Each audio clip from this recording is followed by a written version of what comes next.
Hello friends, welcome to movie meter. और आज के वीडियो में हम बात करेंगे टॉम राइडर मूवी के पार्ट 1 की। यह मूवी 2001 में रिलीज हुई थी। ईयर 2018 में इसी टॉम राइडर मूवी की रीमेक वर्जन बन चुकी है, जिसका नाम भी टॉम राइडर रखा गया है। वह मूवी भी लोगों को काफी पसंद आई थी। मैंने टॉम राइडर मूवी की रीमेक वर्जन की एक्सप्लेनेशन वीडियो बनाई थी। मैं उस वीडियो की लिंक डिस्क्रिप्शन में दे देता हूँ, आप वहां से वो वीडियो देख सकते हैं। और अगर आप मुझे सपोर्ट करना चाहते हैं तो इस चैनल को सब्सक्राइब कीजिए और साथ में बेल आइकॉन पर प्रेस कीजिए, जिससे मेरी अगली सभी वीडियो की नोटिफिकेशन आपको मिल सके।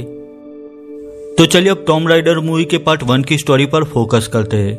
मूवी की स्टार्टिंग में लारा नाम की लड़की को दिखाया गया है, जो इजिप्शियन मकबरे में किसी खास चीज की तलाश में आई थी। वह चीज ठीक उसके सामने थी। लारा वह चीज लेने आगे बढ़ रही थी।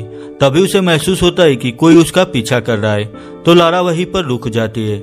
लारा एक दीवार के पास खड़ी थी।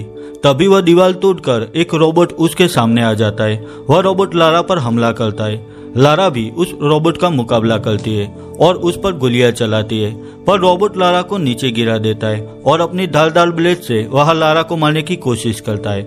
वह लारा उस रोबोट का मुकाबला करती है और आखिर में लारा उस रोबोट के कंट्रोल सेगमेंट को खराब कर देती है, जिससे वह रोबोट वहीं रुक जाता है। दरअसल यह सब लारा की ट्रेनिंग एक्सरसाइज के लिए उसके मैनर में बनाया गया एक कंप्लीट सेटअप था। वह लारा का टेक्निकल असिस्टेंट ब्रूस उससे कहता है कि तुमने मेरे बनाए रोबोट का सत्यानाश कर दिया। वही लारा का बटलर क्रिस उससे कहता है कि प्लीज ऐसी खतरनाक एक्सरसाइज मत करो, पर लारा कहाँ किसी की सुनने वाली थी। अब नेक्स्ट सीन में इटली के वेनिस शहर का सीन दिखाया गया है, जहां पर दुनिया के सबसे खतरनाक इल्यूमिनाटी ग्रुप के सदस्य इकट्ठा हुए थे।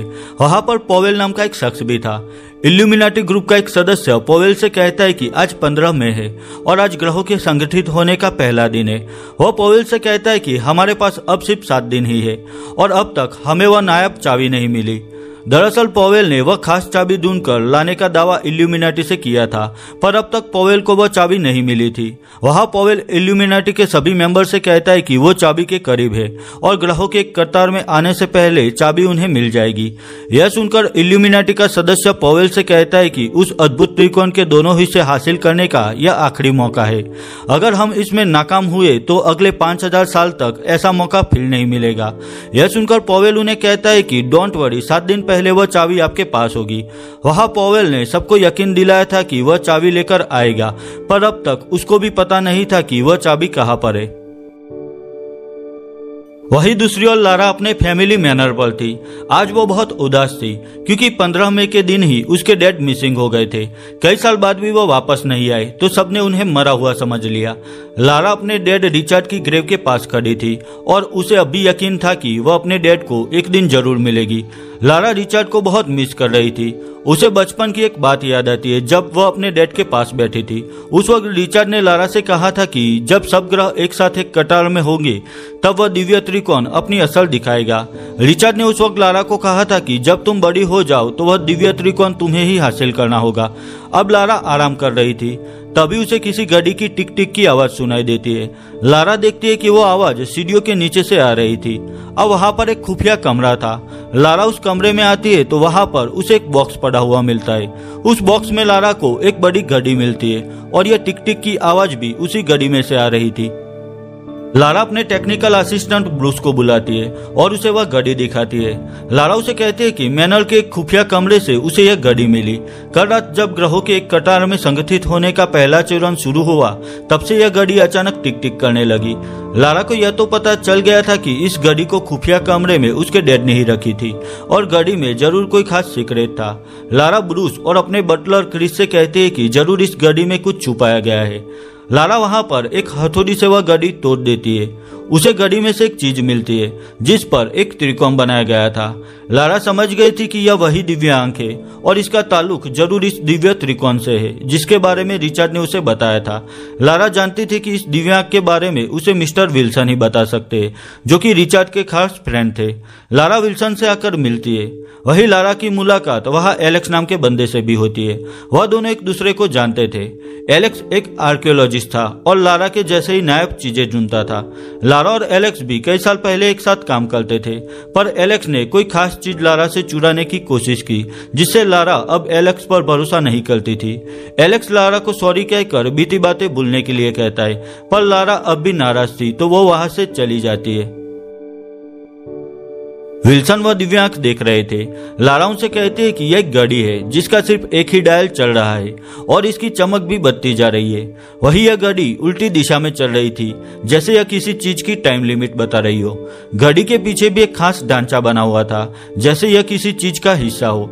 ऐसा लग रहा था कि यह घड़ी एक चाबी हो। लारा विल्सन से कहती है कि उसके डैड ने कहा था कि एक चमत्कारी त्रिकोण है जिस पर दिव्यांक की मोहर है और इस चमत्कारी त्रिकोण को हासिल करने वाले इंसान को एक एक्स्ट्रा ऑर्डिनरी पावर मिलेगी, जिससे वो शख्स वक्त को कंट्रोल कर पाएगा। रिचर्ड इसे दिव्य रोशनी का त्रिकोण कहते थे, पर विल्सन को इस घड़ी के बारे में कुछ पता नहीं था। वो लारा से कहते कि यह घड़ी एक मिस्ट्री है और रिचर्ड ने भी कभी इस घड़ी के बारे में उन्हें नहीं बताया था। पर विल्सन लारा से कहता है कि इस घड़ी के बारे में सिर्फ पॉवेल नाम का एक शख्स ही तुम्हें कुछ जानकारी दे सकता है। ऐसा कहकर विल्सन लारा को पॉवेल का एड्रेस देते। दूसरे दिन लारा उस रहस्यमय घड़ी की गुत्थी सुलझाने के लिए पॉवेल के पास आती है। पॉवेल वही शख्स था जो इल्यूमिनाटी के लिए उस खास चाबी को ढूंढ रहा था। पॉवेल लारा से कहता है कि वह रिचर्ड को जानता था और वो बहुत ही नेक इंसान थे, पर लारा पॉवेल को नहीं जानती थी, तो वह उसे घड़ी के फोटोग्राफ से दिखाती है। पॉवेल घड़ी के फोटोग्राफ्स देखकर लारा से कहता है कि यह घड़ी बेशकीमती है। अब पॉवेल उस घड़ी को देखना चाहता था, पर पॉवेल की बातों से लारा को यकीन हो गया था कि उस पर भरोसा नहीं किया जा सकता, तो लारा वहां से चली जाती है। लारा घर आकर ब्रूस से कहती है कि पॉवेल झूठ बोल रहा था। ऐसा लग रहा था जैसे पॉवेल उस घड़ी के बारे में बहुत कुछ जानता था। अब रात के वक्त लारा एक्सरसाइज कर रही थी, तभी मैनर पर कुछ लोग हमला करते। उनके पास हथियार थे। वहां लारा उन्हें रोकने में लग जाती है, पर वो बहुत सारे थे जिन्हें रोक पाना मुश्किल था, तो लारा लिफ्ट के जरिए नीचे आ जाती है। वहां बटलर क्रिस भी शॉटगन लेकर लारा की मदद करने आ जाता है। यहाँ पर दिखाया गया है कि वो सब यहाँ पर उस खास घड़ी के लिए ही आए थे। लारा गैरेज में आ गई थी। वो वहां से अपनी बाइक लेकर उन लोगों पर गोलियां चलाने लगती है। वहां से लारा सीधा उस रूम में आती है जहां पर वो घड़ी रखी हुई थी, पर लारा के आने से पहले वो लोग उस घड़ी को लेकर वहां से जा चुके थे। आखिर वो घड़ी पॉवेल के पास आ गई थी। दूसरे दिन एक शख्स लारा को एक खत देकर वहां से चला जाता है। वो खत लारा के डैड रिचर्ड ने खास लारा के लिए लिखा था और उसे आज ही के दिन लारा तक पहुंचाने के लिए कहा था। लारा वो खत देखकर इमोशनल हो जाती है। उसमें लिखा था कि to see a world in a grain of sand and a heaven in a wild flower, hold infinity in the palm of your hand and eternity in an hour. दरअसल यह विलियम ब्लैक नाम के कवि की पंक्तियां थी। Lara अपने dad Richard का इशारा समझ गई थी। वह अपनी बुक कलेक्शन से विलियम ब्लैक की किताब लेती है। लारा उस बुक के बैक साइड के कवर को फाड़ती है तो वहां उसे रिचर्ड का एक खत मिलता है।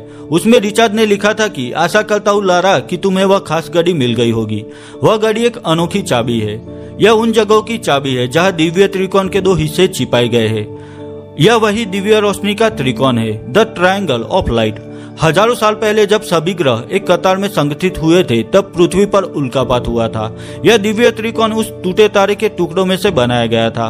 अब दिव्य रोशनी को मानने वाले लोग उस चमत्कारी त्रिकोण को पूजने लगे, क्योंकि उस त्रिकोण में वक्त को कंट्रोल करने की अद्भुत शक्ति थी। पर अंत में उस शक्ति के गलत इस्तेमाल ने सब तबाह कर लिया।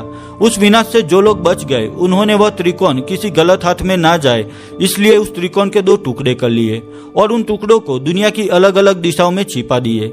रिचर्ड ने लिखा था कि कंबोडिया के खंबेर इलाके के एक पुराने मंदिर में क्लू मिलेगा, जिससे दिव्य रोशनी के मकबरे का रास्ता मिल जाएगा और उसी जगह पर त्रिकोण का पहला टुकड़ा छिपाया गया है।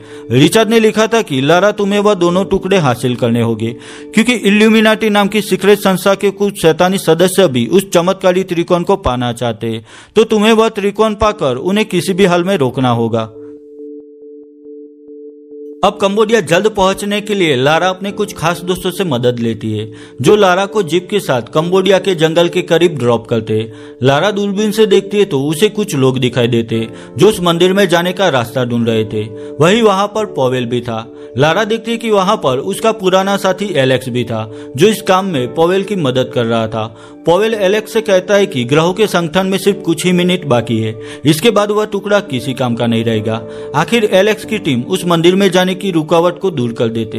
वहीं दूसरी ओर लारा भी एक दूसरे रास्ते से मंदिर के पीछे आ गई थी। वहां पर एक सीक्रेट रास्ता था जो सीधा उस मंदिर में ले जाता था। लारा उस रास्ते से मंदिर में पहुंच गई थी। वहीं दूसरी ओर पॉवेल और एलेक्स भी अपनी टीम लेकर उस मंदिर में आ रहे थे। उन्हें आता हुआ देखकर लारा वहां पर छिप जाती है। पॉवेल भी वहां सबको कहता है कि उन्हें कोई ऐसी जगह ढूंढनी होगी जहां वो यह चाबी बैठा सके। यह गाड़ी ही हमें त्रिकोण के पहले हिस्से तक पहुंचाएगी। वही लारा को पत्थर पर एक मैसेज लिखा हुआ दिखाई देता है जिस पर लिखा था कि लौटा दो आंख पत्थर की आगोश में, घूम जाएगा चक्र जन्नत का, निकलेगी रोशनी पानी की कब्र से, पानी तोहफा है पाक जन्नत का, जाना है तुम्हें नर्क की गहराइयों तक। पॉवेल को वहां पर एक कॉम्बिनेशन मिलता है जिसमें वह चाबी लगाने वाला था। वहां पर एक बड़ी स्टैच्यू भी थी। वो सब उस स्टैच्यू के पास रखी हुई बड़ी तलवारें निकालकर उस कॉम्बिनेशन के आसपास लगा रहे थे। वही लारा को भी एक कॉम्बिनेशन मिलता है जिसमें वह चाबी लग सकती थी। अब वक्त कम था तो लारा पॉवेल से कहती है कि तुम गलत कॉम्बिनेशन में चाबी लगाने वाले हो। लारा को यह देखकर पॉवेल चौंक जाता है। लारा उसे कहते हैं कि अगर चाबी गलत कॉम्बिनेशन में लगाई तो सब लोग मारे जाएंगे। आखिर लारा के कहने पर पॉवेल वह चाबी उसे दे देता है। लारा उस चाबी को उस कॉम्बिनेशन में लगाती है जिससे एक बड़ी लकड़ी बाहर आती है जो स्टैच्यू के पास रखे गए कलश की ओर आगे बढ़ रही थी। लारा उस लकड़ी पर आ जाती है और वह उस लकड़ी को स्पीड में कलश की ओर धकेलती है। आखिर वो लकड़ी उस कलश से टकराती है और उसमें से एक दिव्य रोशनी निकलती है जो आग और पानी से बनी थी। वहां पर एक खास चक्र खुलता है जिसमें उस दिव्य त्रिकोण का पहला टुकड़ा था, पर पॉवेल उस टुकड़े को हासिल कर सके उससे पहले लारा वह टुकड़ा छीन लेती है। पर दिव्य रोशनी की रक्षा करने वाले लोगों ने यहाँ पर एक जाल बिछाया हुआ था। उस कलश से निकला हुआ पानी वह धीरे धीरे सभी स्टैच्यू के पास पहुंच जाता है और जैसे ही वह पानी स्टैच्यू से मिलता है वह सभी स्टैच्यू जिंदा होने लगती है और वो सभी स्टैच्यू पॉवेल के साथियों पर हमला करती है। लारा भी एक बड़ी तलवार से वह स्टैच्यू को तोड़ने लगती है। वही एलेक्स ने वह चाबी अब कॉम्बिनेशन से निकाल ली थी। अब त्रिकोण का पहला टुकड़ा लारा के पास था और उसकी चाबी पॉवेल के पास थी, पर अब भी खतरा नहीं टला था। वहां वह बड़ी गार्डियन स्टैच्यू भी अब जिंदा होने लगती है। उस वक्त पॉवेल और एलेक्स अपनी टीम के साथ वहां से निकल जाते हैं। वो जायंट गार्डियन स्टैच्यू अब लारा की ओर आगे बढ़ रही थी। लारा उस स्टैच्यू पर गोलियां चलाती है पर इससे उस जायंट स्टैच्यू को कुछ नहीं होने वाला था। आखिर वहां लारा उस बड़ी लकड़ी को उस जायंट स्टैच्यू की ओर धकेलती है जिससे वह गार्डियन स्टैच्यू टूटने लगती है। वही लारा भी वहां से भागती है और यहाँ पर वह जायंट स्टैच्यू भी पूरी तरह से डिस्ट्रॉय होकर नीचे गिरती है। लारा भी उस मंदिर से बाहर आकर भागने की कोशिश करती है पर पॉवेल के साथी उसके पीछे लगे हुए थे। आगे एक वाटरफॉल था तो लारा पॉवेल के साथियों से बचने के लिए उस वाटरफॉल से नीचे पानी में जंप लगाती है। अब नेक्स्ट सीन में लारा को दिखाया गया है जो बिल्कुल ठीक थी। वह बौद्ध मोनेस्टरी पर आ गई थी। लारा वहां से पॉवेल को कॉल करती है। पॉवेल लारा से कहता है कि तुम्हारे पास त्रिकोण का पहला टुकड़ा है और मेरे पास वह खास चाबी है, तो बेहतर यही रहेगा कि हम अपने आपसी झगड़े भुलाकर एक साथ काम करें और साथ मिलकर त्रिकोण के दूसरे टुकड़े को ढूंढें। वहां पॉवेल लारा को त्रिकोण के पहले टुकड़े के साथ वेनिस शहर में आने के लिए कहता है। आखिर लारा वेनिस आकर पॉवेल से मिलती है। पॉवेल लारा से कहता है कि वह रिचर्ड को इसलिए जानता था क्योंकि रिचर्ड खुद इस इल्यूमिनाटी संस्था के ही एक सदस्य थे और यह बात उन्होंने सबसे छिपाई थी। यह सुनकर लारा कहती है कि मेरे डैड कभी ऐसी संस्था के सदस्य नहीं हो सकते जिसका मकसद दुनिया की तबाही से हो। पर पॉवेल लारा से कहता है कि तुम चाहो तो अपने डैड से फिर से मिल सकती हो क्योंकि जिसके पास वह दिव्य त्रिकोण होगा वह वक्त को कंट्रोल कर पाएगा, जिससे पास में जाकर भी हम सब ठीक कर सकते हैं। अब लारा को भी पता नहीं था कि उस त्रिकोण का दूसरा टुकड़ा कहाँ पर है, तो वह पॉवेल की बात मानकर त्रिकोण का पहला टुकड़ा अपने साथ लेकर पॉवेल के पास आती है। लारा ने वहां अपने टेक्निकल असिस्टेंट ब्रूस को भी बुला लिया था। अब लारा और ब्रूस पॉवेल, एलेक्स और इल्यूमिनाटी के मेन लीडर के साथ साइबेरिया आते हैं, जहां वह त्रिकोण का दूसरा टुकड़ा कहीं छिपाया गया था। अब वो सब आगे बढ़ते हुए आइस लेक पर आ जाते, जहां पर चारों तरफ बर्फ फैली हुई थी। वो सब हस्की डॉग की मदद से स्लेज गाड़ी पर सवार होकर आगे बढ़ रहे थे। आखिर वो सब आगे एक बड़ी गुफा में आ जाते, पर आगे उन्हें कोई रास्ता नहीं दिखाई दे रहा था। वहां पर सिर्फ एक बेल था। लारा वह बेल बजाती है तो वहां सामने एक बर्फ की दीवार टूट जाती है, जहां से आगे का रास्ता उन्हें दिखने लगता है। वो सब गुफा में आते हैं तो उनके सामने एक बड़ा ओल्डी यानी कि एक बड़ा नक्षत्र भवन था। दरअसल यह वक्त का तूफान था जो अतीत को वर्तमान से जोड़ता था। अब वो सभी ग्रह एक कतार में संगठित होने ही वाले थे।